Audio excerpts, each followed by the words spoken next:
Welcome back to Coin Collecting World, where we explore the fascinating stories behind everyday coins that could make you a small fortune.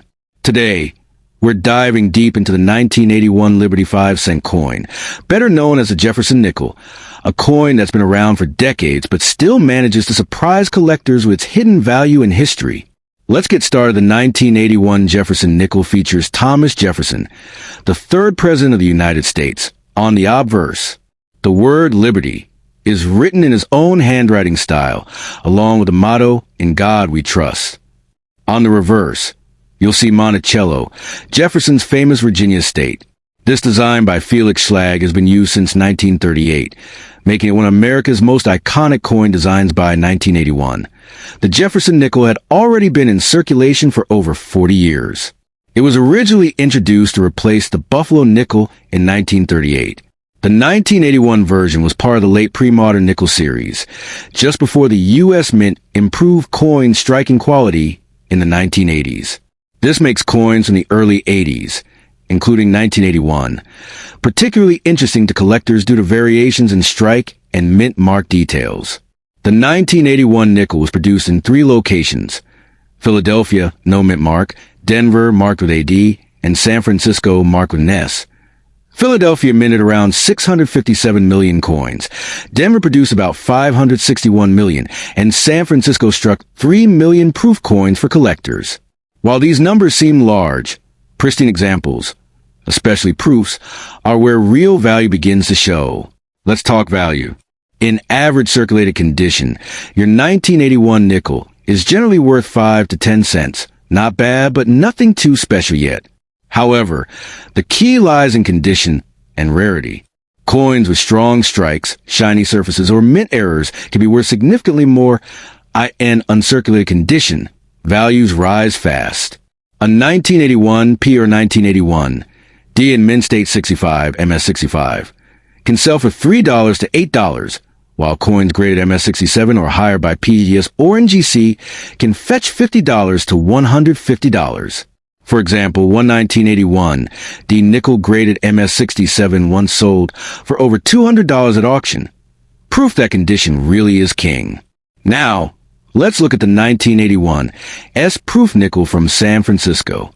These coins were never meant for circulation and have mirror-like finishes. A typical proof sells for $2 to $4, but a perfect PR70 Deep Cameo, DCM, example can reach $40 to $70 depending on the market. Collectors love the deep contrast and perfect details of these proofs. Here's where things get exciting. Some 1981 nickels are valuable because of mint errors. For example, off-center strikes, double dies, or planchet errors. An off-center 1981 D nickel could bring $50 to $100, while dramatic double die error might go for several $100s, depending on how visible the doubling is. Always check your coins carefully under good light or with a magnifier. You never know what you might find. The 1981 nickel is made of 75% copper and 25% nickel, giving it that distinctive silver gray color and long-lasting durability. These coins don't tarnish easily, which is why many 1981 nickels still look great even after 40 years in circulation. Did you know that the word liberty on the coin is written in Thomas Jefferson's actual handwriting? That's right. The mint uses original penmanship to honor his legacy, making this design not just artistic, but deeply personal to American history. Another fun fact, the Monticello image on the reverse took artist Felix Schlag several attempts to perfect. His first design was rejected because it didn't resemble Jefferson's home accurately. The final version we see today is a beautiful and accurate depiction of the real Monticello building in Virginia. Here are a few more cool facts. The Jefferson Nickel has been continuously minted longer than any other U.S. coin featuring the same person. In 1981, the U.S. Mint was preparing for big design changes that came later in the decade, making this year's coin part of the transitional era. Some collectors specialize in full steps nickels, coins where all 6 steps on Monticello are perfectly visible. A 1981 nickel with full steps can sell for $100 or more. Collectors appreciate the 1981 Jefferson Nickel because it sits at a fascinating point in coin history, modern enough to find in circulation, yet old enough to hold historical charm. It's a perfect entry-level collectible for beginners, with plenty of variety, condition differences, and error types to hunt for. Whether you collect for fun or profit, the 1981 nickel offers something for everyone. So, next time you see a 1981 Liberty 5-cent coin in your change, don't just toss it aside. Check the mint mark, look closely for errors, and see if those Monticello steps are sharp and clear. You might be holding a hidden gem worth much more than 5 cents. If you enjoyed this deep dive into the 1981 Jefferson Nickel, give this video a thumbs up, subscribe to Coin Collecting World, and hit that bell icon so you never miss a chance to learn about the treasures hiding in your pocket. Drop a comment below telling me which coin you want me to cover next. Maybe your coin will be featured in our next video. Thanks for watching and happy collecting. Next, another 5-cent USA coin. What if I told you that a simple 1990 Liberty 5-cent coin in your pocket could actually be worth hundreds of dollars? That's right. Some 1990 Jefferson nickels have surprised collectors with their rarity, condition, and hidden errors that make them valuable treasures. Before you spend that old nickel, you might want to check your change carefully, because today we're uncovering the secrets behind a 1990 Liberty nickel, one of the most interesting modern coins in U.S. history.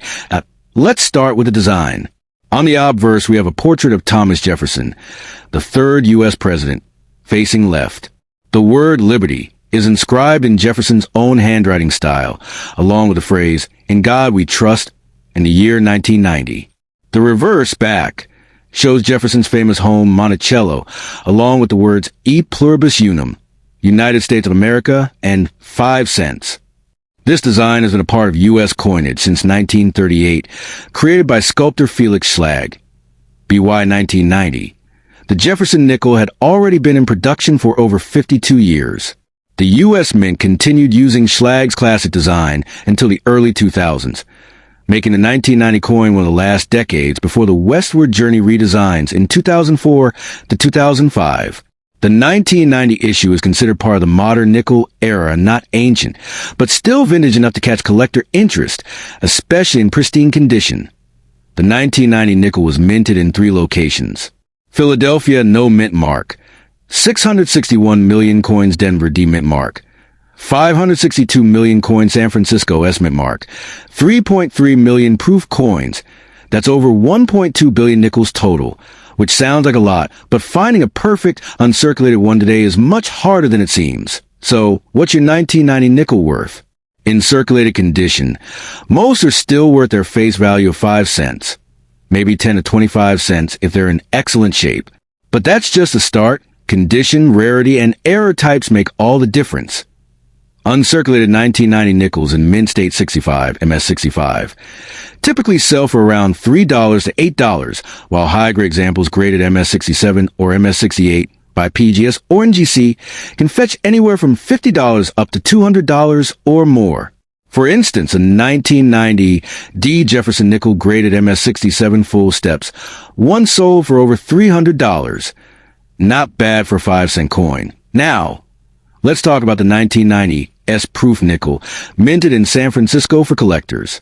These coins have mirror-like surfaces and sharp details. A regular proof sells for $2 to $5, while a perfect PR70 Deep Cameo DCM example can be worth $50 to $100, depending on demand. Proof nickels from this era are especially valued for their clarity and contrast between polished fields and frosted details. Here's where it gets exciting. Some 1990 nickels are worth far more due to minting errors. Look for off-center strikes, worth $50 to $150 depending on percentage off. Double die errors on the obverse or reverse can fetch $100 plus. Clip planchets, where a small section of the coin's edge is missing, and full steps nickels, where all 6 steps on Monticello are clearly visible. These are highly prized among collectors and can bring $200 to $500 in top condition. The 1990 Jefferson Nickel is made of 75% copper and 25% nickel, giving it strength and resistance to corrosion. This metal blend is the same used since 1946, after the World War II silver alloy nickels ended. That's why even a 35-year-old nickel can still shine today with a bit of cleaning. Though remember, Never polish collectible coins, as that can reduce their value.